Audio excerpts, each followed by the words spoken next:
I think the plan is really important, but also setting realistic expectations and being prepared to accept you're going to go backwards. I found that the hardest thing to accept initially was that we're not going to be where we were in 3 months' time.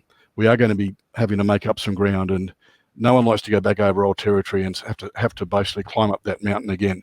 We're going to have to do it, and that's what we've got to accept. Arabella?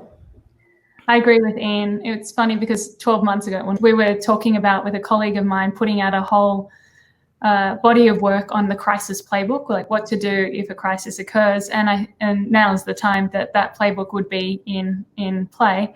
And it's about sitting down, as Ian said, and saying, okay, because no one can deal with unknowns. And the only thing you can do is get control by getting clear and saying, okay, what is the next 6 months? What's our worst case scenario, best case scenario?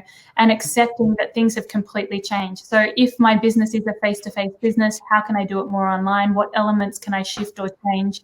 And how can I innovate in order to get our business still working in a way it needs to?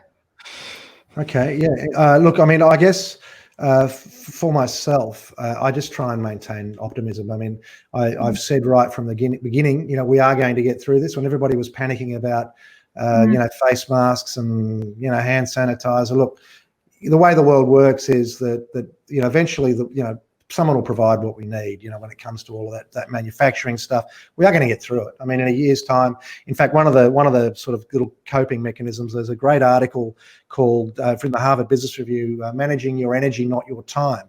And it talks about the long lens, the wide lens, and the reverse lens. You're familiar with that one, Arabella?